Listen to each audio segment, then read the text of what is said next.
গত ক্লাসে ইন্ট্রোডাকশন দিয়েছিলাম, অনেকে পায় নাই সেটা, তবুও সেলুলার অ্যাডাপ্টেশন শুরু করার আগে আমাদের ইন্ট্রোডাকশন টু প্যাথোলজি আবার একটু বলে নিতে হবে। Pathos means suffering and logos means study. Literally, pathology is the study of suffering. Pathology is the bridging discipline between basic science and clinical practice. Pathology deals with the structural and functional changes in the cell, tissue, and organ that underlie disease. Pathology এমন একটা subject যে basic science এবং clinical practice, basic science বলতে যেমন anatomy, physiology, এবং clinical practice হলো surgery, gynae, এগুলি। এই দুইটার মাঝামাঝি একটা সাবজেক্ট যেটা দুইটার মধ্যে সেতু বন্ধন সৃষ্টি করে। Pathology attempts to explain the whys and wherefore of the signs and symptoms manifested by the patient by the use of molecular, microbiologic, immunologic and morphologic technique. Pathology এমন একটা সাবজেক্ট যেটা কতগুলো টেকনিক অ্যাপ্লাই করে, microbiology, molecular, immunologic and এই সমস্ত immunologic technique, morphologic technique, এগুলি apply করে সে রোগ ডায়াগনোসিস করার ক্ষেত্রে যে কেন রোগ হইলো, কিভাবে হইলো, এইগুলির অ্যান্সার দেয় প্যাথোলজি। ব্রাঞ্চেস অফ প্যাথোলজি আমি গত ক্লাসে বলেছি, আবারও বলি, traditionally the study of pathology is divided into general pathology and systemic pathology. General pathology is concerned with the basic reaction of cells and tissue to abnormal stimuli that underlie all diseases. যত রকম disease আছে তার মধ্যে যে কোনো sell যে basic reaction করে injurious স্টিমুলার জন্য, যে একই রকমই করে সব জায়গায়, সেটা হলো জেনারেল প্যাথোলজি। আর সিস্টেমিক প্যাথোলজি হলো or special pathology deals with the specific responses of specialized organ and tissue to more or less well-defined stimuli.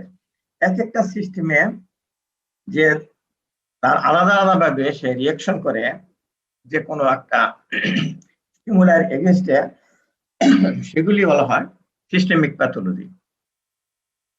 ওইটুকু আমি গত ক্লাসে বলেছিলাম। আজকে এখান থেকে আসলে নতুন জিনিস শুরু হচ্ছে। তবে তোমাদের যে লার্নিং এর যে জিনিসটা, যেটুকু তুমি নতুন জানবে সেটুকু হলো learning. Aspect of disease process that forms the core of pathology. এই পর্যন্ত আসি নাই, তাই না? হ্যাঁ, এই পর্যন্ত ছিলাম। এখন আমরা যখন একটা ডিজিজ প্রসেস স্টাডি করব, প্যাথোলজিক্যাল স্টাডি, তখন আমরা কি কি জিনিস দেখবো প্যাথোলজি? সেখানে দেখবো এক নাম্বার হবো ইটিওলজি বা কজ অফ ডিজিজ, আরেকটা হবে pathogenesis, that is mechanism of development of the disease, and morphological changes, that is the structural alteration, মানে প্রথম হবে যে কি কারণে রোগটা হলো, কি জীবাণুর জন্য হলো বা কি কারণে হলো, আরেকটা হলো রোগটা হইলো কিভাবে, তাই সেটা, আরেকটা হলো হয়েই যদি যায় তাহলে শরীরের ভিতরে যে পরিবর্তনগুলো হলো, স্ট্রাকচারাল পরিবর্তন, সেটা কি হলো, এবং clinical significance, that is functional consequence of the morphologic changes. এই যে মরফোলজিক্যাল চেঞ্জ হলো তার জন্য কি ফাংশনাল, মানে এই কি সিগনিফিকেন্স, ফাংশনাল সিগনিফিকেন্স, ফাংশন পরিবর্তন হওয়ার জন্য তার ক্লিনিক্যাল সিগনিফিকেন্স হবে। এই চারটা জিনিস যদি কেউ লিখতে বলে তুমি প্যাথোলজি লেখো, এই জিনিসের প্যাথোলজি লেখো, তাহলে এই চারটা জিনিস লিখতে হবে। Actually etiology, pathogenesis, morphological changes, clinical significance. আরেকটা কথা আছে যে নর্মাল হোমোস্টেসিস, এটা তোমরা ফিজিওলজিতে পড়েছো। Normal cell is confined to a fairly narrow range of function and structure. Normal cell তার কিছু ফাংশন থাকবে, তার কিছু স্ট্রাকচার থাকবে তার রেঞ্জের মধ্যে, by its genetic program of metabolism, differentiation and specialization. Metabolism এবং ডিফারেন্সিয়েশন এবং স্পেশালাইজেশনের জেনেটিক্যালি তার প্রোগ্রাম করা আছে, যে কতটুকু সে পরিবর্তন হবে, কতটুকু সে কাজ করবে, এরকম। By constant of neighbouring cells and by the availability of the metabolic substrate, তার আশেপাশে মেটাবলিক সাবস্টেন্স থাকবে, বায়োকেমিক্যাল সাবস্টেন্স থাকবে তার আশেপাশে, তাদের সাথে মিলেমিশে সে তার এই মেটাবলিজম হবে। It is able to handle normal physiologic demands, which is called normal homeostasis. Normal physiological demand fulfil করার জন্য সে এরকম ছোটখাটো পরিবর্তন হবে তার, এটা হলো হোমিওস্টেসিস, এটা নর্মাল। তারপরে আসতেছে cellular adaptation. Cellular adaptation is a state that lies intermediate between the normal unstressed cell and the injured overstressed cell. Cellular adaptation normal cell, cellular unstressed cell, আর ওভারস্ট্রেস হলে ইনজুরি হবে। আর এই মাঝামাঝি একটা পর্যায়ে আছে, সেটি হলো সেলুলার অ্যাডাপ্টেশন। ছোট কথায় আর কি, cell must constantly adapt even under normal condition to changes in their environment. এনভায়রনমেন্টের যে চেঞ্জ হবে তার সাথে সাথে সেলও তার কিছু কিছু চেঞ্জ হয়ে সে খাপ খাইয়ে নেবে এনভায়রনমেন্টের সাথে। Somewhat more excessive physiologic stress or some pathologic stimuli can bring about a number of physiologic and pathologic changes in which a new but altered steady state is achieved. কিন্তু যদি একটু বেশি স্টিমুলাই দেওয়া যায় অথবা প্যাথোলজিক্যাল কোন stimuli দেওয়া যায়, তাহলে কিছু তার পরিবর্তন হবে যাতে সে নষ্ট না হয়ে যায়, ইনজিউর্ড না হয়। এই জন্য সে একটা পরিবর্তিত স্টেট, কিন্তু সেটা নর্মাল না, একটা স্টেট কিনবে, সেটার নাম বলা হচ্ছে অল্টার স্টেডি স্টেট, যাতে সে ভায়াবল থাকতে পারে, ইনজিউর্ড না হয়। এইটাই হলো সেলুলার অ্যাডাপ্টেশন। তারপরে পরের ঘটনা হলো সেল ইনজুরি। যদিও আমি আজকে সেল ইনজুরি পড়াবো না, যেহেতু এটার পরবর্তী ধাপ হলো সেল ইনজুরি, সেটা কি সেটা বলে নেব। If the limit of adaptive response to a stimulus is exceeded, or in certain instances when adaptation is not possible, a sequence of events follows termed as cell injury. তাহলে একটা কথা আছে যে দেয়ালে পিঠ থেকে যায়, প্রথম সে মোটামুটি নিজেকে রক্ষা করে চলতে চায়। যদি কেউ তাকে আঘাত করে, একটা মানুষের কথাই বলতেছি, ধরো তুমি খালিদ, তাই না? খালিদ শুনতে পাচ্ছ? জি স্যার। হ্যাঁ, তোমাকে যদি কেউ আঘাত করে, তোমার বন্ধু তোমার কলার ধরে একটা ঘুষি মারে তোমার গালে, তুমি কি করবে বলো? স্যার আমি সেটার প্রতিরক্ষা করার চেষ্টা করবো স্যার, নিজেকে রক্ষা করার। হাত গোটাইয়ে যাতে গালে হাত তার ঘুষিটা না লাগে এবার ফেরাবে, আর পিছনের দিকে যেতে থাকবে, তার মানে ঘুষিটা তোমার গায়ে না লাগে। এক সময় তোমার দেয়ালে পিঠ থেকে যাবে, তখন তোমার ঘুষি কিন্তু লাগবেই, তাই না? তখন আর পিছাইতে পারবে না। এই যে ঘটনাটা, যে এই যে পিছাইতেছো হাত ঘুরাইতেছো, এটা হলো অ্যাডাপ্টেশন, ইনজুরি থেকে রক্ষা পাওয়ার জন্য। সেল ইনজুরি ইজ, তাহলে তখন তোমার শরীরে যেমন ইনজুরি হবে, ওই রকম সেলের মধ্যে যদি কোনো জিনিস বলে দেওয়া যায়, প্রথম সেল ইনজুরি যাতে না হয় এই জন্য স্টেডি স্টেট অর্জন করে, সেটার নাম হলো অ্যাডাপ্টেশন। আমরা বলি খাপ খাইয়ে নেওয়া। আজকে গরম পড়ছে, আমি কিছু একটা হাফ শার্ট গায়ে দিচ্ছি, গরম লাগতেছে, এসি কিন্তু ভোল্টেজ কম, আমার ঠান্ডা হচ্ছে না, কিন্তু আমি এই জন্য খাপ খাওয়ানোর জন্য আমি তোমাদের ক্লাসে এসে আমি আপন করিনি। তাহলে এটা আমি এই পরিবেশের সাথে খাপ খাওয়ানোর জন্য অবলম্বন করছি। তোমরা ওই যে একটু আগে বললাম যে সে তোমাকে মারতেছে, ইনজুরি করবে, তুমি ইনজুরি যাতে না হয় তুমি একটু বিভিন্ন রকম স্টেপ নিতেছ, কিন্তু দেয়ালে যখন থেকে যাবে তখন তোমাকে কিন্তু সে মারবেই। Cell injury is reversible up to a certain point, but if the stimulus persists or severe enough from the beginning, প্রথম থেকে খুব বেশি আক্রান্ত হয়েছে সেল অথবা সিভিয়ার হয়েছে এবং একটা পয়েন্ট আছে সে আর রিঅ্যাডাপটেশন হচ্ছে না, তখন কি হবে? The cell reaches the point of no return and suffers irreversible cell injury and cell death. Cell death is the ultimate result of cell injury. এবং সেল ইনজুরি মানুষ আঘাতপ্রাপ্ত হইয়া কি মারা যায় তা না, মারা যাইতে হলে অনেকগুলো আঘাত পাওয়ার পরে শেষে এক সময় মারা যায়। ওই যে মারা গেল, এটা হলো আলটিমেট সেল ইনজুরি, মানুষের ইনজুরি হওয়ার আলটিমেট কি হলো, এটা হলো মৃত্যু। এরকম সেলেরও এমন আঘাত দিতেছে সেলের উপরে, এমন ইনজুরি করতেছে একসময় সে মারাই যাবে। সেলও এরকম মানুষের মতো একটা জীবের মতোই, কল্পনা করো ছোট হইলেও সেও মারা যায় এক সময়, সেটাকে বলে সেল ডেথ। তাহলে মানুষ যে মারা যায় তার কোন সময় সে মারা যাবে কেউ বলতে পারবে না, কিন্তু তার কিছু সিমটম আছে সেটা দেখে মানুষ বলতে পারে সে মারা গেছে। এরকম সেলও কখন মারা যাবে কখন মারা গেল না সেটা কিছু সিমটম দেখে বোঝা যাচ্ছে। Reversible cell injury, irreversible cell injury, necrosis and apoptosis are morphologic pattern of acute cell injury. Acute cell injury আছে আবার chronic cell injury আছে।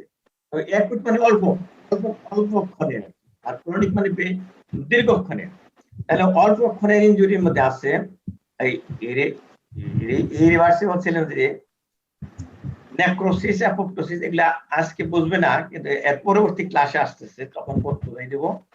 এগুলো হলো acute cell injury আন্ডারে। There are other pattern of morphologic alteration, such as subcellular alteration, which occurs largely as a response to more chronic or persistent injurious stimuli. Intercellular accumulation, which occurs as a result of derailment in the metabolism or excessive storage. Pathologic calcification, a common consequence of cell and injury. তাহলে আবার অ্যাকুটের কথা বলছি, ক্রনিকের মধ্যে আছে সাবসেলুলার alteration, সেটা আছে একটা আছে ওই অ্যাকুমুলেশন, ইন্টারসেলুলার অ্যাকুমুলেশন, ক্যালসিফিকেশন, এগুলো ক্রনিক সেল ইনজুরির এক্সাম্পল। এইটা একটা ইম্পর্টেন্ট স্লাইড। এখন দেখো তোমরা কি দেখতে পাচ্ছ কিনা, দেখো cellular responses to injurious stimuli পরীক্ষায় খুব ঘন ঘন আসে, যে একটা ইনজুরিয়াস স্টিমুলাই দিলে সেল কি কি রেসপন্স করে। যেমন তোমাকে জিজ্ঞেস করছিলাম তুমি কি তোমার বন্ধু যদি আসলে তোমাকে যার সাথে তুমি পারবে সে তোমাকে অপমান করে, গলার দইরা ঝাঁকি মারে, তুমি তাকে কি করবে? খালিদ বলো। তোমার বন্ধু, তুমি তার সাথে পারবে, এরকম একটা বন্ধু, সেও তোমাকে গলার দইরা ঝাঁকি দিয়া একটা ঘুষি মারলো, তখন তুমি তাকে কি করবে? আনমিউট করে সব কি করো, অ্যান্সার দাও। খালিদ নাই নাকি? আচ্ছা যাই হোক, তুমি কি করবে? তাকে তুমি লাথি দিবে, তুমি একটা ঘুষি দিবে, তুমি উল্টাপাল্টা তাকে মারবে। এটাই তো তোমার কথা, যে তাকে আমাকে সে অপমান করলো, ঘুষি দিল, এটা আমি তাকেও আমি ওইরকম ঘুষি দিব, ঘুষি না এর চেয়ে বেশি দিব। এইরকম হইল তোমার রেসপন্স। তার ইনজুরিয়াস স্টিমুলাই হলো সে তোমার বন্ধু, আর তুমি যে রেসপন্স করলা প্রথমে একটু ফেরানোর চেষ্টা করে, দোস্ত ফাজলামি করিস না, এই মারিস না, তারপর দেখা যায় সে মারে, তারপর তুমি তাকে কয়েকটা চট থাপ্পড় কিল ঘুষি মেরে দিলা, এটা হলো তোমার রেসপন্স। তাহলে ইনজুরিয়াস স্টিমুলাই সেলকে ইনজুরি করতে চায়, কিন্তু সেল কি করবে? রেসপন্স করবে। সেল প্রথম করবে কি? সেলুলার অ্যাডাপ্টেশন করবে। তার মধ্যে আছে অ্যাট্রফি, হাইপারট্রফি, হাইপারপ্লাসিয়া, মেটাপ্লাসিয়া। তারপরে সেল কি করবে? যদি না পারে অ্যাডাপ্টেশন করতে, তাহলে সেল ইনজুরি হবে। ইনজুরি হবে আবার দুই রকমের, রিভার্সিবল সেল ইনজুরি এবং সেল ডেথ, যেটাকে বলা হয় irreversible cell injury. Reversible cell ইনজুরির মধ্যে আবার cellular swelling, fatty change. Cell ডেথের আছে নেক্রোসিস এবং অ্যাপোপ্টোসিস। তারপরে আছে intercellular accumulation, pathologic classification, subcellular alteration and cell inclusion. এইটা একটা কোশ্চেন আসে, রিটেনে আসে, ভাইভায় আসে, যে একটা what are the cellular responses to injurious stimuli. এর অ্যান্সার হলো এটা, তোমরা যেভাবে সাজিয়ে লিখতে পারো। টাইপস অফ সেলুলার অ্যাডাপ্টেশন, প্রত্যেকটা জিনিসই যখন তুমি স্টাডি করো তখন দেখবা টাইপস কত রকম। তোমার প্রথম যখন গরু রচনা মুখস্থ করছিলে, আমাদের প্রথম রচনা শিখাইতো, এসএ শিখাইতো গরু দিয়ে, আমাদের বাংলাদেশের শব্দে গরু পাওয়া যেত। এখন তোমাদের রচনা কি দিয়ে শুরু হয় আমি জানি না, আমাদের সময় শুরু হইতো গরু দিয়া, গরুর প্রকারভেদ এটা আসতো, গরু কয় প্রকার আছে এরকমই। এইগুলি এক একটা রচনা, এই যে সেলুলার অ্যাডাপ্টেশন, সেল ইনজুরি, এগুলো রচনা। এটা কত রকম আছে? একটা হলো ফিজিওলজিক অ্যাডাপ্টেশন, আরেকটা হলো প্যাথোলজিক অ্যাডাপ্টেশন। ফিজিওলজিক অ্যাডাপ্টেশন কি হলো? Usually represent responses of the cells to hormonal stimulation. The hormone দিয়ে যে স্টিমুলেশনটা হয় সেলের, সেইগুলি আসলে usually physiologic or endogenous chemical substance such as enlargement of the breast and induction of lactation by pregnancy. প্রেগনেন্সির সময় ব্রেস্ট এনলার্জ হয়, যা ছিল তার চেয়ে এনলার্জ হয় এবং ব্রেস্টে দুধ আসে, ল্যাকটেশন হয়। এই যে হলো, এটা কি রোগ? এটা কিন্তু রোগ না, এটা হলো ফিজিওলজি, এটা মেয়েদের একটা ফিজিওলজিক ব্যাপার, এটা কোনো রোগ না। প্রেগনেন্সি কিন্তু রোগ না। প্রেগনেন্সি হলে মানুষ তাকে রোগী বলতে পারবে না, এটা মহিলা, সে রোগী না, সে প্রেগনেন্ট মহিলা, প্রেগনেন্ট পেশেন্ট না, কিন্তু প্রেগনেন্ট মহিলা, তাই এটা ফিজিওলজিক ঘটনা। কিন্তু তার ব্রেস্ট এনলার্জ হলো, তার ব্রেস্টের দুধ আসলো, এটা ফিজিওলজি, এটা দরকারি জিনিস, দরকার, এটা বাচ্চার জন্য দরকার, ভবিষ্যতে বাচ্চা হবে, ব্রেস্ট বড় হইতে হবে, দুধ দিতে হবে, এটা ফিজিওলজিক, এটা ফিজিওলজিক ডিমান্ডে এটা বড় হয়েছে, কাজে এটা হলো ফিজিওলজিক অ্যাডাপ্টেশন। আর প্যাথোলজিক অ্যাডাপ্টেশন হলো মে share the same underlying mechanism, ঠিক আছে, হরমোন বেশি হয়ে গেল প্যাথোলজিক, কিন্তু এটা হলো প্যাথোলজিক অ্যাডাপ্টেশন। কিন্তু ওই যে বলছি যে প্রত্যেকটা ডিজিজে আমাদের স্টাডি করতে হবে কেন হয়, কিভাবে হয়, সে কিভাবে হয়, সেটা হলো মেকানিজম। এই যে অ্যাডাপ্টেশন হয় তার মেকানিজমটা কি, এইটাই আমি আলোচনা করব। সেটা হলো up or down regulation of specific cellular receptor. সেলের মধ্যে রিসেপ্টর থাকে, তার সে এই মেটাবলিজমকে রেগুলেট করে, তাহলে এর বেশিও রেগুলেশন হইতে পারে। Degradation of low density lipoprotein, low density lipoprotein বেশি বেশি ঢুকবে না কম কম ঢুকবে, এটা ওই রিসেপ্টরই এটা নির্ধারণ করে। Induction of new protein synthesis by target cell, যে সেলের কথা বলতেছি ইনজুরি হচ্ছে, সেই সেল সেলুলার অ্যাডাপ্টেশন হচ্ছে, সে একটা নতুন প্রোটিন তৈরি করে, সাধারণত যেটা হওয়ার কথা না, যেমন হিট শক প্রোটিন, এটা একটা মেকানিজম। আরেকটা আছে production of one type of family of protein to another involves all steps of cellular metabolism of protein. The receptor binding, signal transduction, transcription or regulation of protein packaging and release. তোমরা physiology পড়ছো, এটা সবাই পড়ছো, যে protein synthesis এর step গুলা, receptor binding, signal transduction, transcription, এই সব কিছুই হয়। ডিজিজ স্টাডি করতে প্রথম বলতে হবে কি কজ কি, তারপরে হলো ওই মেকানিজম কি, তারপরে হলো এই মরফোলজিক চেঞ্জ কি। তাহলে এই যে morphological type of cellular adaptation, morphology থেকে মানে দেখতে কেমন দেখা যায়, মরফোলজি বলতে দুইটা জিনিস, একটা খালি চোখে আর একটা মাইক্রোস্কোপ দিয়ে দেখতে। তাহলে এইগুলি দেখে তোমাদেরকে এখন আরেকটা জিনিস দেখাচ্ছি, যে আমার যে স্ক্রিন শেয়ারিং এর যে বাটন গুলা, সেগুলো এখন উপরের দিকে উঠে আসছে না, তখন খেয়াল করিনি, কারণ আমি নিচে খুঁজছি, উপরে কার্সর নিলে দেখা যায়, এইটা আমি তখন খুঁজে পাইনি, এটা আমার তখন ডিফেক্ট ছিল। আস্তে আস্তে অভিজ্ঞতা হলে হয়ে যাবে, আমি এখন খুঁজে পাচ্ছি যে এটা উপরে থাকে। এখন এই যে মরফোলজিক্যাল টাইপ, মানে চোখে দেখে, খালি চোখে দেখে বা মাইক্রোস্কোপিতে দেখে এই সেলুলার অ্যাডাপ্টেশনকে আমরা 4 ভাগে ভাগ করতে পারি। একটা হলো হাইপারট্রফি, হাইপারপ্লাসিয়া, মেটাপ্লাসিয়া। এগুলো ডিটেইলস আমি বলতে থাকবো এরপরে, কিন্তু তার আগে একটা জিনিস তোমাদেরকে ইম্পর্টেন্ট ভাবে বলে, সহজ করে বোঝার জন্য আমি সবসময় বলি এটা, যে আমি এই যে দুইটা হাত নিলাম, দেখো আমার দেখা যাচ্ছে কিনা, এই যে হাত আঙ্গুলগুলো আমি সরাই রাখছি, এই আমার স্বাভাবিক। আমি যদি বলি অ্যাট্রফি, তাহলে হলো এই অ্যাট্রফি, গেলো আমার আঙ্গুলগুলা, এটা হলো হাইপারট্রফি। আর যদি বলি অ্যাট্রফি, তাহলে চুপসা গেল।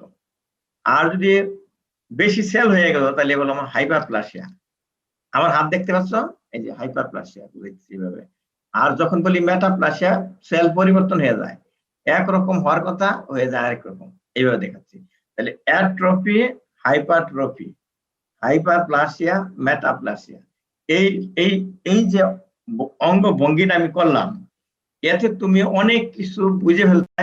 হাইপারপ্লাসিয়া হলো সেলের নাম্বার বেড়ে যায়, আর মেটাপ্লাসিয়া হলো সেল পরিবর্তন হয়ে যায়। এই জিনিসগুলো চাইতে। স্যার জিনিসটা একটু আরেকবার বললে ভালো হতো, এটা একটু আটকে আটকে যাচ্ছিল আর কি। আপনি যদি কাইন্ডলি আরেকবার রিপিট করতেন তাহলে একটু আচ্ছা, ভালো হতো। দেখো আমরা ছোটকালে যখন ক্লাস 1-2 তে পড়তাম, তখন ওই যে অ্যাসেম্বলি ক্লাসে আমাদের কি হইতো, ওই যে শারীরিক কসরত হইতো। তোমরা করছো কিনা জানি না, করছো তোমরা এরকম, যে আমাদেরকে এই যে হাতের ব্যায়াম করাইতো। যে আমার কথা স্মরণ হলো যে তোমাদেরকে আমি অ্যাট্রফি এভাবে শিখাই। তাহলে অ্যাট্রফি, হাইপারট্রফি, অ্যাট্রফি, হাইপারট্রফি। দেখতে পাচ্ছ আমার আমার হাত দেখতে পাচ্ছ? জি sir. Atrophy, hypertrophy, hyperplasia, hyperplasia, metaplasia. বদলাই যায়, বদল করতে হয়ে গেছে। Atrophy, hypertrophy, hyperplasia, metaplasia. আমি বুঝিনি যে সে আমার ক্লাস দেখছি, আমার ক্লাস করছি। আমি তখন খুব খুশি হই যে হ্যাঁ, এখন সে বুঝতে পারছে কোনটা হাইপারট্রফি, কোনটা অ্যাট্রফি, এইগুলো কি।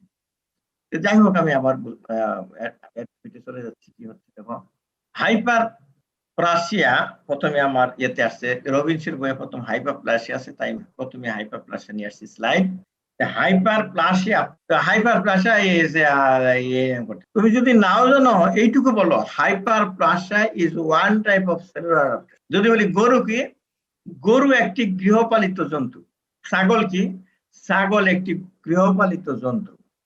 এইরকম ভাবে মানে ভিতরে কিছু না বলতে পারলাম, উপরেরটা বলতে পারবো তো। যেমন hyperplasia is one type of cellular, এইটুকু বললে আমি সন্তুষ্ট হয়ে যাবো। তারপরে কজ ইনক্রিজ ভলিউম, যে টিস্যুতে যে অর্গানে হাইপারপ্লাসিয়া হবে, তাহলে তার মানে সেল বেড়ে গেল, তাহলে ওই অর্গানটাও বড় হয়ে যাবে।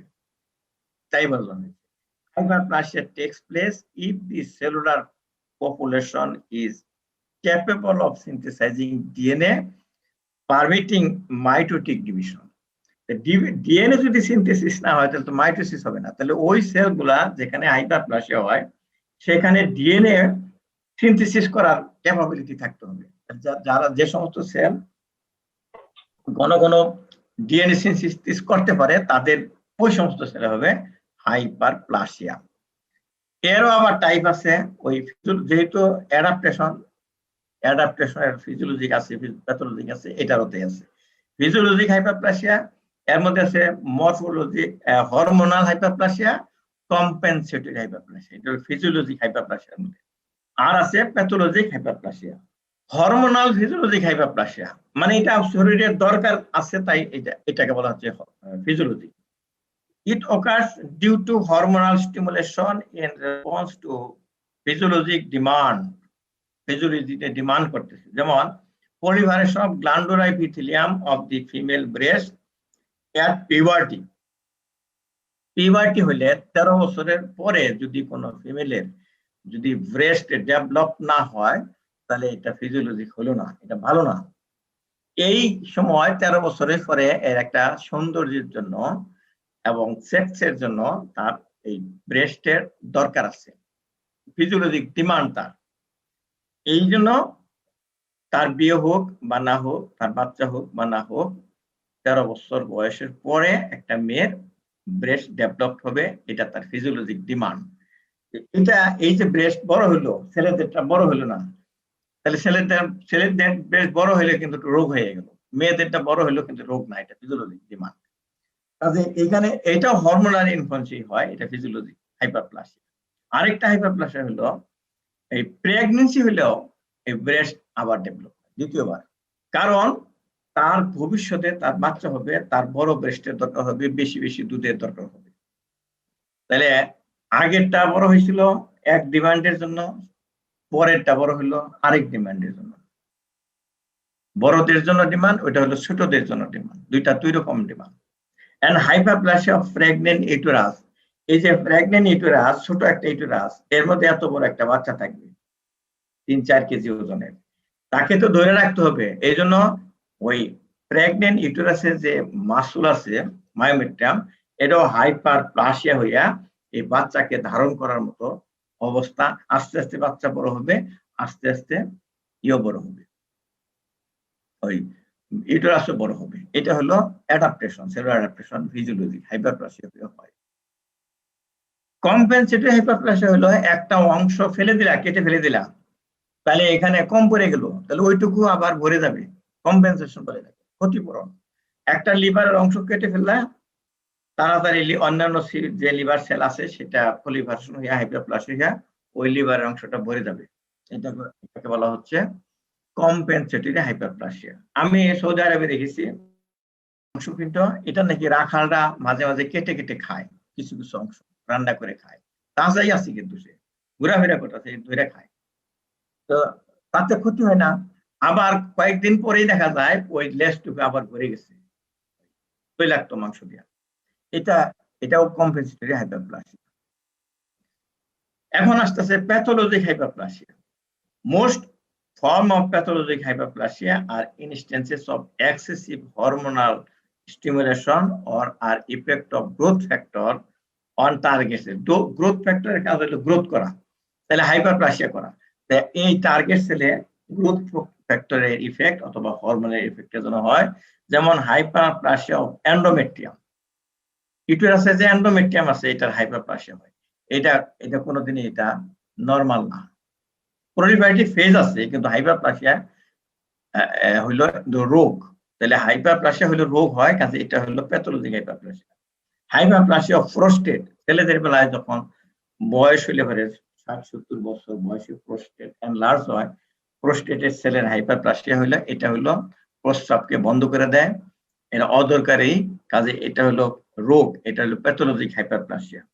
Hyperplasia of connective tissue connective tissue cell in own healing and skin wart, তাহলে ওন হিলিং এবং স্কিন ওয়ার্টে ওয়ার্ট যেটা হয় শরীরের মধ্যে চামড়ার মধ্যে দেখো আঁচিল হয়, অনেকে বলে বয়রা বা ওই নিপলের মতো দেখা যায়, এইগুলাও হাইপারপ্লাসিয়া হয়।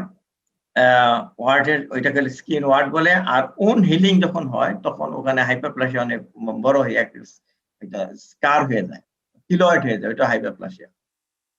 এটা একটা ছবি দিয়েছি আমরা হিস্টোপ্যাথোলজিক্যাল, এখন তোমাদের ডিটেইলস বলবো না, এটা আরেকটা ক্লাসে বলবো, না হলে আজকে ক্লাস শেষ করা যাবে না।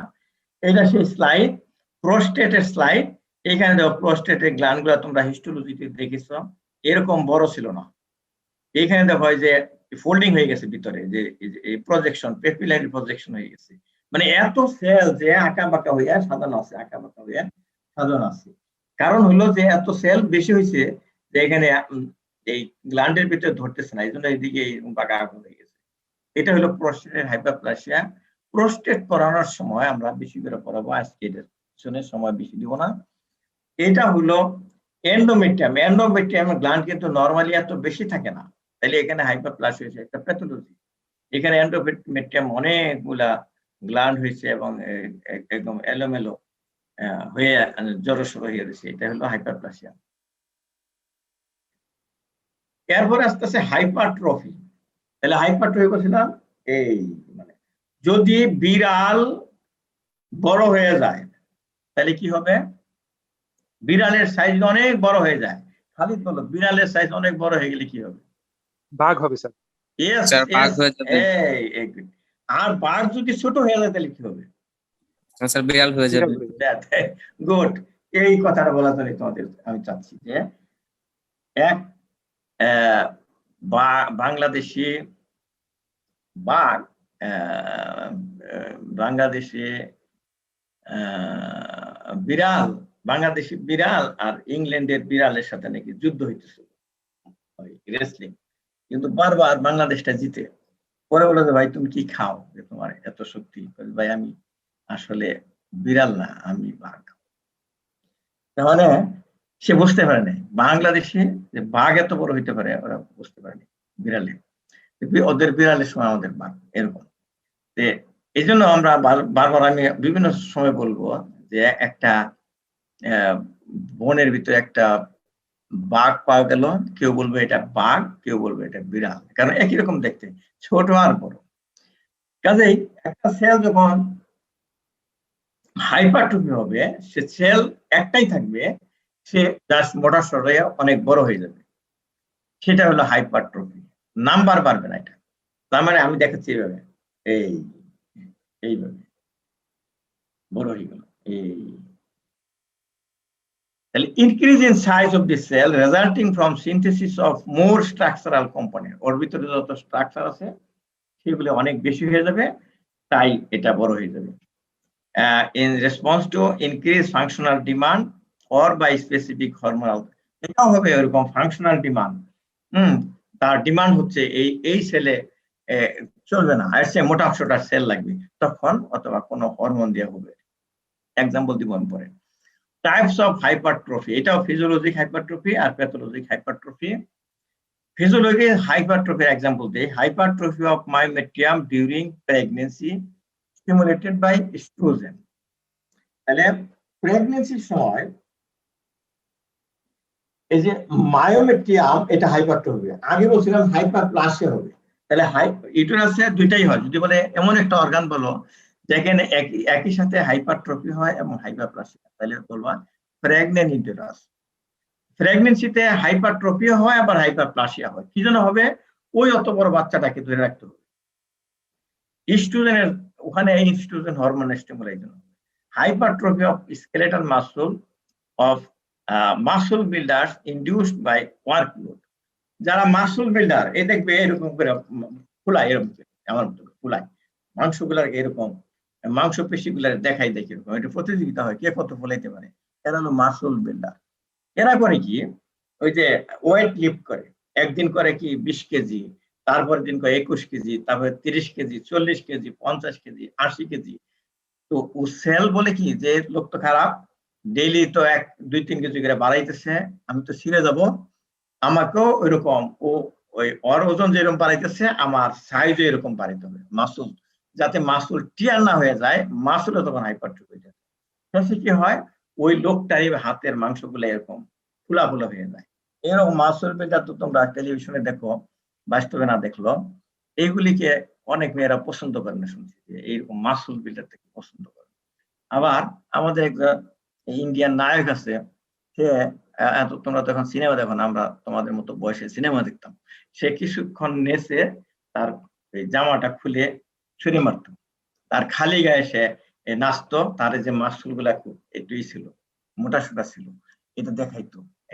সে ঘন ঘন এই কাজটা করতো। তোমরা এখনো যদি দেখতে পারো, এই একজন খান, সে ইন্ডিয়ান, সে ঘন ঘন সে কাপড় চোপড় খুলে ফেলে দেয় আর মাসুল দেখানোর জন্য। এইটা কি রোগ? না, এটা হলো ফিজিওলজি, এটা হলো মাসুল বিল্ডারদের কাজ। সেও এরকম হয়তো মাসুল বিল্ড করে একটু দেখানোর জন্য।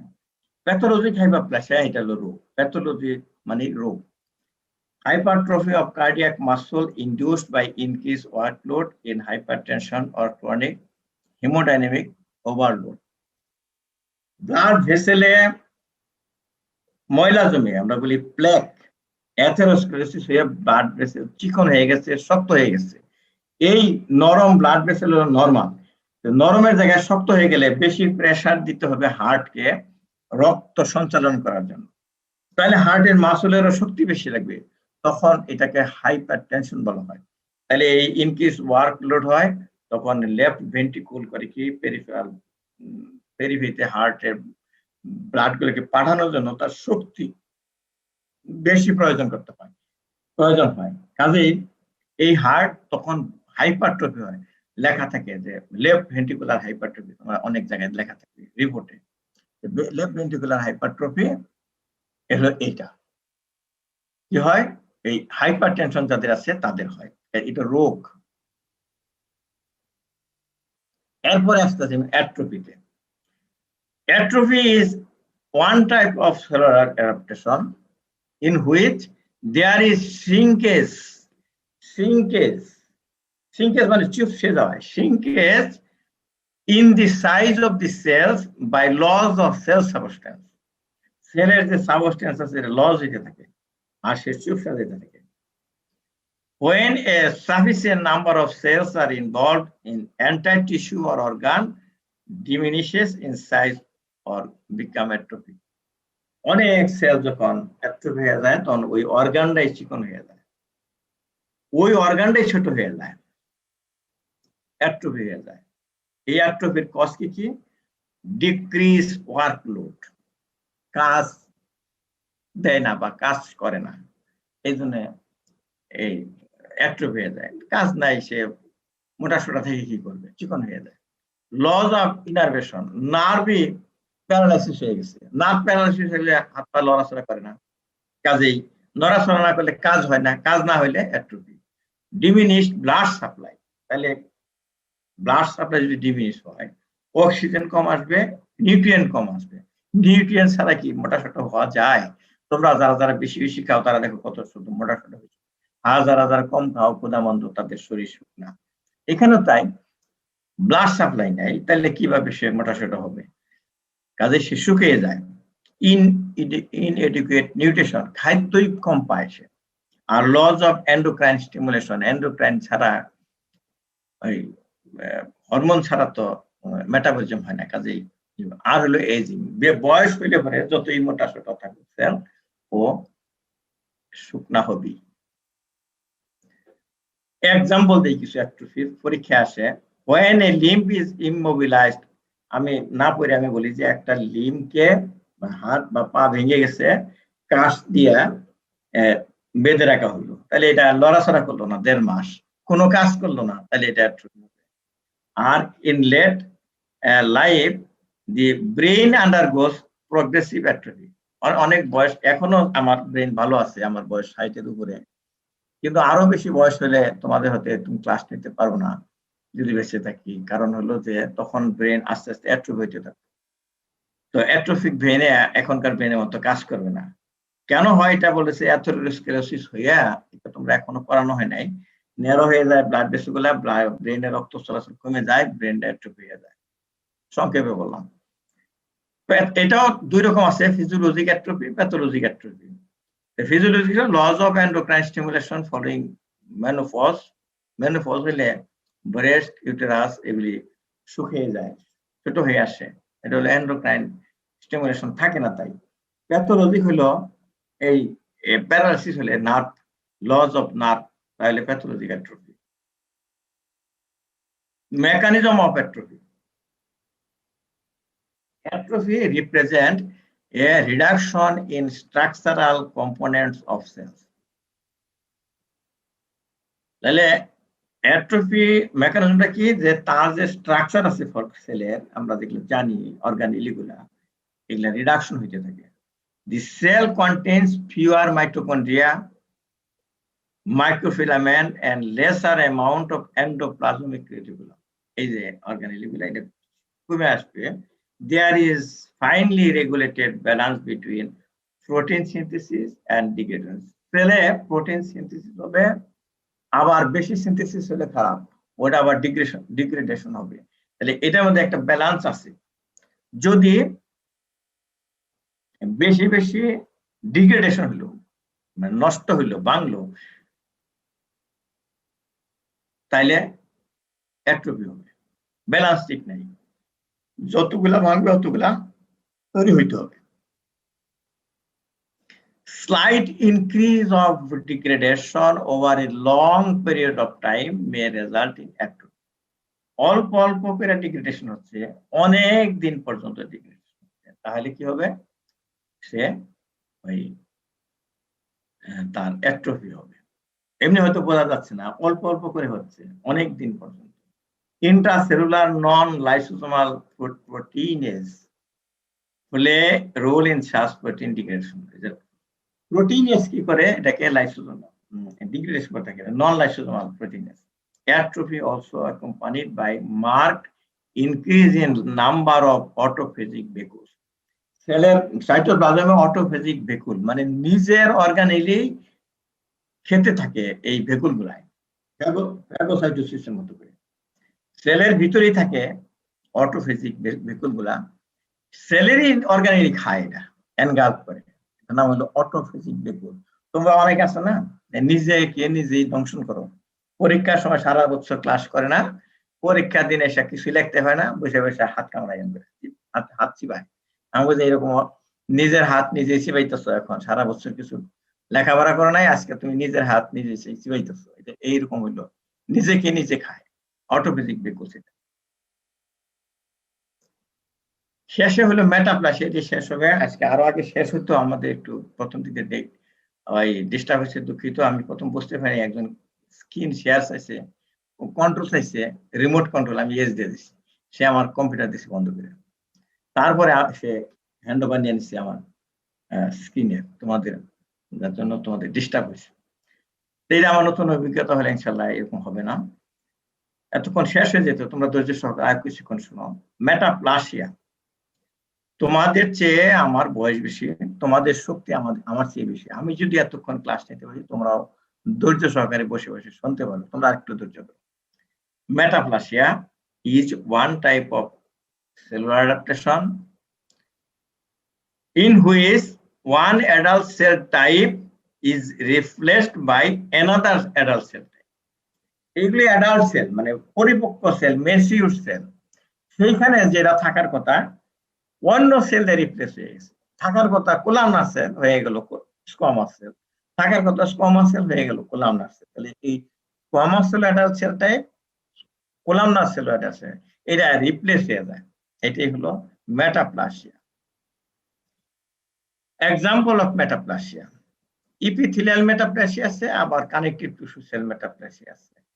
কোলামনার to squamous metaplasia, columnar cell ছিল হয়ে গেল স্কোয়ামাস। এগুলো এক্সাম্পল হলো respiratory tract in response to irritation, এই রেসপিরেটরি ট্র্যাক্ট যেখান থেকে নিঃশ্বাস যায়, ইরিটেশন হওয়ার জন্য দেখা যায় যে একজন বদ অভ্যাস আছে সিগারেট খাওয়া, এই সিগারেট একটা করসিভ সাবস্টেন্স, সিগারেটের ধোঁয়াটা, এটা এই সিলেটেড কোলামনার ইপিথেলিয়াম সহ্য করতে পারে না, সে দেখে এই লোক তো খারাপ, সিগারেট খায়, আমাকে আর থাকা যাবে না, সে সরে গিয়ে স্কোয়ামাস সেলকে পাঠাই দেয়, এই তুমি বসো, স্কোয়ামাস সেল আবার সহ্য করতে পারে। এটাই হলো ব্রঙ্কাই এবং ট্রাকিয়াতে স্কোয়ামাস সেল আসলো, এটার নাম হলো squamous metaplasia, columnar to squamous metaplasia. ওখানে কিন্তু সিলিয়াও থাকে না, এই জন্য এতে ঘন ঘন ইনফেকশন হয়, ব্রঙ্কাইটিস হয়, ইনফেকশন হয়। আর যদি ওখান থেকে ক্যান্সার হয় তাহলে স্কোয়ামাস সেল কার্সিনোমা, বাংলাদেশে যে সমস্ত দেশে এরকম, অথচ লাংসে স্কোয়ামাস সেল থাকার কথা না, ওখানে মেটাপ্লাসিয়া হয়েছে স্কোয়ামাস সেল, তারপরে হয়েছে ক্যান্সার। তাহলে অ্যাক্সেসরি ডাক্ট আছে, যে এই ডাক্টে যদি থাকে স্টোন থাকে, স্টোন ঘষাঘষি করে, তোমরা ধরো যেখানে যেখানে ফ্রিকশন হয় সেখানে স্কোয়ামাস সেল থাকতে হবে, তাহলে ডাক্টে কিন্তু স্কোয়ামাস সেল থাকে না, সেখানে কিউবয়েডাল সেল থাকে, সেই কিউবয়েডাল সেল রিপ্লেস হয়ে যায় স্কোয়ামাস সেল। এই যে বাইল ডাক্ট, প্যানক্রিয়াস, সেলিভারি ডাক্ট যদি স্টোন হয় তাহলে সেখানে স্কোয়ামাস মেটাপ্লাসিয়া হয়, মেটাপ্লাসিয়া ওখান থেকে স্কোয়ামাস সেল কার্সিনোমা হতে পারে। আর যদি ভিটামিন ডিফিসিয়েন্সি থাকে, A deficiency, squamous metaplasia in the respiratory epithelium, respiratory ইপিথেলিয়ামে সিগারেটের সাথে সম্পর্ক নাই, এটা হলো ভিটামিন এ ডিফিসিয়েন্সি হতে পারে। স্কোয়ামাস মেটাপ্লাসিয়া অফ এন্ডোসার্ভাইকাল, মেয়েদের সার্ভিক্সে এন্ডোসার্ভিকাল সেল, কোলামনার সেল থাকে, সেটা হয়ে যায় স্কোয়ামাস মেটাপ্লাসিয়া। এবং ক্যান্সারও দেখা যায় মেয়েদের স্কোয়ামাস সেল ক্যান্সার হয় সার্ভিক্সের বেশি। In all instances, the more rouged stratified squamous epithelium is able to survive under circumstances in which more fragile specialized epithelium most likely would have symptoms. The influences that predispose to such metaplasia, if present, may induce cancer transformation in metaplastic epithelium. Thus, common form of cancer in respiratory tract is composed of squamous cell. আগে বলে ফেলছি।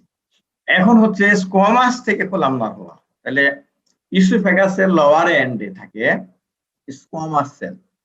যদি ঘন ঘন কি হয়, ওই oesophageal reflex হয়, মানে স্টোমাকের কন্টেন্ট ইসোফেগাসে চলে আসে কোনো কারণে, কোনো রোগে, তাহলে এই এসিডে স্কোয়ামাস সেল লাইনিং এপিথেলিয়ামটা পুড়ে ফেলবে, কিন্তু স্টোমাককে পড়তে পারে না, কারণ স্টোমাকের উপরে একটা ব্যারিয়ার থাকে, মিউকাস ব্যারিয়ার থাকে, নিউট্রাল মিউকাস, তাহলে যদি এরকম স্টোমাকের কন্টেন্ট ঘন ঘন উপর দিকে ওঠে ডেকুরের সাথে, তাহলে এই লোকের ক্ষতি করবে, আলসার হবে, গা হবে। এই জন্য এই স্কোয়ামাস সেল গুলা পরিবর্তন হয়ে কোলামনার সেল হয়ে যায় স্টোমাকের মতো, মানে গ্যাস্ট্রিক টাইপ, তখন বলা হয় গ্যাস্ট্রিক কোলামনার সেল হয়ে যায়। হ্যাঁ, এটাকে বলা হয়, এটা আবিষ্কার করছে বিজ্ঞানী ব্যারেটস ইসোফেগাস। এবং এখান থেকে ক্যান্সার হয়, ওই স্কোয়ামাস সেল কার্সিনোমা হয় না, হয় কোলামনার কার্সিনোমা, যেটি অ্যাডেনোকার্সিনোমা হয়। এই যে এখানে দেখো, এটাই হলো ইসোফেগাসের স্কোয়ামাস সেল, এইটুকু রিপ্লেস হয়ে গেছে কোলামনার সেলে। এইটি হলো মেটাপ্লাসিয়া, এটা একটা রোগ, মেসেনকাইমাল মেটাপ্লাসিয়া। এতক্ষণ বলা আমি পিথিলার metaplasia, fibrous connective tissue cell may become transformed to osteoblast. এটা হলো কানেকটিভ টিস্যু সেল, ওস্টিওব্লাস্ট হতে পারে, কন্ড্রোব্লাস্ট হতে পারে। তখন যেখানে ফাইব্রাস টিস্যু আছে সেখানে বোন পাওয়া গেল, কার্টিলেজ পাওয়া গেল, এটা হলো এই metaplasia, connective tissue cell metaplasia. প্যাথোজেনেসিসটা কি? Metaplasia is thought to arise from genetic reprogramming of stem cell. এটা জেনেটিক রিপ্রোগ্রামিং হয়, আমাদের যত সিনথেসিস হয় প্রোটিন জেনেটিক প্রোগ্রামিং হয়েই হয়। এটা প্রোগ্রাম যা আছে সেটা আবার রিপ্রোগ্রামিং হওয়ার কথা ছিল মিউকাস প্রোটিন তৈরির জিন মিউটেশন হয়ে গেল কেরাটিন প্রোডাকশন, এরকম আর কি। Chemical, vitamin or growth factor most likely play a role in metaplasia. আমি একটু দ্রুত ক্লাসটা শেষ করছি, আমি আরেকটু আস্তে আস্তে পড়তে বলতে তোমাদের ভালো লাগতো। দেখলাম আগে কিছু আধা ঘন্টা সময় নষ্ট হয়ে গেছে। তাহলে তোমরা দ্রুত পড়লেও তোমরা আমার ক্লাস, একটা রেকর্ডেড ক্লাস আছে ওই সেলুলার অ্যাডাপটেশনের উপরে, আমার ওয়েবসাইট আছে, সেটাও দেখতে পারো। আর এটাও খুব সম্ভব তোমাদের অ্যাডমিন রেকর্ড করে দিবে তোমাদেরকে, তুমি আবার দেখো, তাহলে আর একটু সময় পাবে। আর আমি শেষ করার আগে আমি নিয়ে যাচ্ছি এই আমার ক্লাস নোটটা কোথায় আছে, হ্যান্ড আউটটা কোথায় আছে দেখার জন্য আমার ওয়েবসাইটে ঢুকবা, www.talukdarbd.com। এখানে ঢুকলে যে আমাদের লেকচার নামে একটা বাটন আছে, সেই লেকচার বাটনে ঢুকলে সেলুলার অ্যাডাপটেশন আছে, সেলুলার অ্যাডাপটেশন দেখবা, lecture hand out on cellular adaptation, সেখানে তুমি পাবে এই হ্যান্ড আউট। আমি যে লেকচারটা দিলাম এটা তুমি প্রিন্ট আউট করতে পারবে পিডিএফ ফরম্যাটে এবং বন্ধুদেরকে শেয়ার করতে পারবে ফটোকপি করে করে। এই যে লেকচার বাটন, এখানে আমি ক্লিক করলাম, তাতে লেকচার পেজে চলে যাবে আমার রেকর্ডেড ভিডিও। এগুলি এই রেকর্ডেড ভিডিও দেখার জন্য এই যে দেখো সেলফ ইন্ট্রোডাকশন আছে, মানে আমার ইন্ট্রোডাকশন, আর ইন্ট্রোডাকশন প্যাথোলজি, সেলুলার অ্যাডাপটেশন। এই যে সেলুলার অ্যাডাপটেশন, এখানে তুমি আজকে আসবে, আসার পরে আমি এটি শেষ করে দিচ্ছি, দেখাচ্ছি কোথা থেকে তুমি পাবে আমার হ্যান্ড আউট। স্যার আমি বলছিলাম যে স্যার মেটাপ্লাসিয়া কি মাসকুলার টিস্যু এবং নার্ভাস টিস্যুতে হতে পারে? শোনো আমি বলি যে নার্ভাস সিস্টেমে অ্যাডাপটেশন হয় যদি নার্ভ চলে যায়, নার্ভ আসে না, সেখানে ওখানে গ্লায়াল সেল দিয়া রিপ্লেস হয়, সেটা এক ধরনের অ্যাডাপটেশন। আর মাসল টিস্যু যদি নষ্ট হয়ে যায়, ওখানে ফাইব্রাস টিস্যু দিয়ে রিপ্লেস হয়, ওইটাকে ঠিক অ্যাডাপটেশন বলা যায় না, রিপ্লেসমেন্ট না, ঠিক ওটা রিপেয়ার হয়। আরো ক্লিয়ার হইতে গেলে আমাকে আরেকটু জানতে হবে, খুব সময় আমি এটা ব্যাপারে খুব ভালো জানি না, এও হইতে পারে। জি যে কোশ্চেন করছে আমার মনে হয় সে জানে এটা ভালো। না স্যার আমি জানি না স্যার, আমি আজকেই স্যার এটা মাথায় আসছে। আমি শিওর সে জানে, আমি বললাম তো ও জানে, জানেই প্রচার করছে। এবং আমি আচ্ছা জানো না, ঠিক আছে। তবে শোনো, এই যারা কোশ্চেন করতে পারে না ওরা জানে, কিন্তু আসলে যারা জানে না তারা কোশ্চেনই করতে পারে। আমি এটা বললাম, কিন্তু ক্লাসে যারা কোশ্চেন করতে পারে না ওরা আসলে জানে না, ওরা ফলো করতে পারে না। যারা ফলো করে ওরা জানে এবং কোশ্চেন করতে পারে। এবং ওই যে কোশ্চেন করলো, ওকে ধন্যবাদ, ও মোটামুটি ভালোই জানে যে ও যখন এই কথা বললো যে মাসল টিস্যুতে অ্যাডাপটেশন হয় কিনা, নার্ভাস টিস্যুতে অ্যাডাপটেশন, তার মানে ও অ্যাডাপটেশন জানে, ও একটু আগে আসছে, কিন্তু সে ধন্যবাদ ওকে। নার্ভাস টিস্যু যেটা নষ্ট হবে এটা রিপ্লেস হবে না অন্য টিস্যু সেল দিয়া, তবে গ্লায়াল টিস্যু দেয়া রিপ্লেস হবে ওই গ্যাপটুকু, সেটাকে ঠিক অ্যাডাপটেশন বলা যাচ্ছে না, ওটা হলো রিপেয়ার হচ্ছে ওই অংশটুকু। নেক্সট জি স্যার, আর আর কি কারো কোনো প্রশ্ন আছে আমাদের এখানে? স্যার ওই যে ওয়ান্ড হিলিং যেটা sir pathologic hyperplasia, sir wound হিলিংটা তো স্যার আমাদের ভালোর জন্য হচ্ছে, তাহলে হ্যাঁ স্যার এটা মানে ও প্যাথোলজিক কি হ্যাঁ জন্য? হ্যাঁ, ওন হিলিং এর সময় যেটা হয় সেখানে হাইপারপ্লাসিয়া হয় যেটুকু, সেটা হলো কম্পেনসেটরি হাইপারপ্লাসিয়া, নষ্ট হয়েছে আবার কিন্তু দেখা যাবে কিলয়েড যখন হবে অথবা হাইপারট্রফিক এই হাইপারট্রফিক, ওটা একটা নাম আছে, যখন বেশি হয়ে যায়, ওই যে হিলিং হচ্ছে কিন্তু বেশি হয়ে গেল, হাইপারট্রফিক স্কার যেটা, হুম, ওইখানে যখন বেশি হয়ে যায় ওটা হয় এরকম দেখবা, অনেক একটা ফ্লেশি একটা জিনিস নিয়ে আসতেছে, পরে ওইটা হিলিং হচ্ছে না ওইটার জন্য, ওইটা তখন প্যাথোলজিক্যাল হয়ে গেল, ওইটা আপনি বোঝাচ্ছে। যেটুকু গ্যাপ মানে হিলিং হওয়ার কথা ছিল ওইটুকু হইলে হলো কম্পেনসেটরি। আর যখন এর চেয়ে বেশি স্কার ফর্ম করবে, বেশি বেশি গ্রানুলেশন টিস্যু ফর্ম করবে, আমরা তো ওই পর্যন্ত যাই নাই, তুমি কিন্তু ওইটা উপরে আসছো যে ওই ওন হিলিং হইলে যে হাইপারপ্লাসিয়া হয়, তো ওখানে একটু শুধু বলছি যে ওন হিলিং হলে হাইপারপ্লাসিয়া হয়। ওই হাইপারপ্লাসিয়া হলো যখন বেশি হয় তখন ওটাকে রোগ বলা হয়। ওই যে একটা হলো কিলয়েড, কিলয়েড হয়, আরেকটা আছে হাইপারট্রফিক স্কার, যেটা এই নাম, আরেকটা নাম আছে এই মুহূর্তে মনে আসতেছে না, সেটাও প্রাউড ফ্ল্যাশ বলে ওটাকে। ওইটাও রোগ, ওইটা ফিজিওলজিক না, ওইটা একটা রোগ, ওইটা ট্রিটমেন্ট দিতে হয়। ঠিক আছে, তোমার কথা ঠিকই আছে, ওখানে দুইটাই হয়, একটা প্রথম অংশ ফিজিওলজি কম্পেনসেটরি হাইপারপ্লাসিয়া, পরে হলো প্যাথোলজিক হাইপারপ্লাসিয়া। নেক্সট। জি, স্যার আর অনেক ধন্যবাদ। না আরো কোশ্চেন থাকতে পারে, বলো, অসুবিধা নেই। ধন্যবাদ আপনাকে। জি, আর কি কারো প্রশ্ন আছে আমাদের জুম লিংকে যারা আমাদের সাথে সংযুক্ত হয়েছেন? আপনাদের প্রশ্ন থাকলে আপনারা প্রশ্ন করতে পারেন স্যারকে। ওরা ইয়েও করতে পারে ওই। স্যার আমাদের কাছে একটা ইনবক্সে স্যার একটা প্রশ্ন আসছিল, সেটা বলো হচ্ছে স্যার একজন স্যার এই যে আমরা যে হাইপারপ্লাসিয়া হাইপারট্রফি অ্যাট্রফি এগুলো বোঝার জন্য যে স্টেন গুলো ইউজ করি স্যার, এটা সম্পর্কে একটু জানতে চেয়েছিলেন একজন। স্টেইন ব্যবহার করি, তাই না? তাই জি বললাম। স্যার। আচ্ছা, ও তাহলে এটা একটা হলো যে অর্গান যখন বড় হয়, তাই না, তাহলে হয় হাইপারপ্লাসিয়া হয়েছে, না হয় হাইপারট্রফি হয়েছে, এটা ধরে নিতে হবে। কিন্তু যে যদি আমি এটাকে সেকশন করে স্লাইড তৈরি করে মাইক্রোস্কোপটা না দেখি, তাহলে হাইপারপ্লাসিয়া হলো না হাইপারট্রফি হলো বোঝা যাবে না। এখন এটা দেখার জন্য আমাকে স্লাইড বানাইতে হবে, সেটা কিন্তু আলাদা একটা class, tissue processing.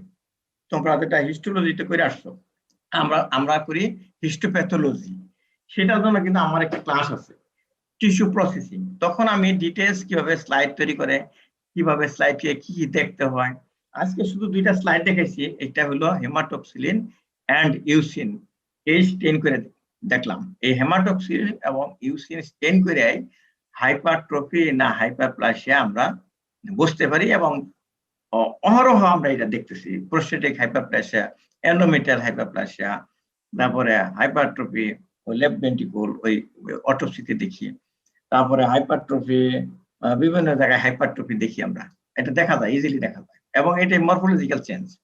Thank you. আরেকজন। জি স্যার, ধন্যবাদ স্যার আপনাকে। আমাদের জুম লিংকে কি আর কারো প্রশ্ন আছে? ও আরেকটা কথা, আমাদের জি স্যার, যদি আমি আর যদি কোনো প্রশ্ন আমি নাই। আমি তোমাকে যদি আবার যদি ইনভাইট করো, আমি কিন্তু সেলুলার অ্যাডাপ্টেশন শেষ হয়ে গেল, হ্যাঁ, আমি এই সংক্ষেপে শেষ করলাম, আর একটু পড়ে না তোমরা। জি আমি স্যার, সেল ইনজুরিতে শুরু করবো, এরপরে যদি শুরু করি সেল ইনজুরি। জি স্যার। থ্যাংক ইউ জি স্যার। স্যার, সবাইকে। জি কে যেন জি থ্যাংক জি ইউ দিল, বলেন। কি নাম, কে থ্যাংক ইউ দিল? এই জান্নাতুল বুশরা প্রিসিলা। থ্যাংক ইউ তোমাকে। সবাইকে ধন্যবাদ স্যার। আপনাকেও স্যার অনেক ধন্যবাদ জেনেসিস অনলাইন ইউনিভার্সিটির পক্ষ থেকে, আসলে এই রোজার পরে এত কষ্ট করে এত সুন্দর এবং এত প্রাণবন্ত একটি ইন্টারেক্টিভ ক্লাস নেওয়ার জন্য স্যার।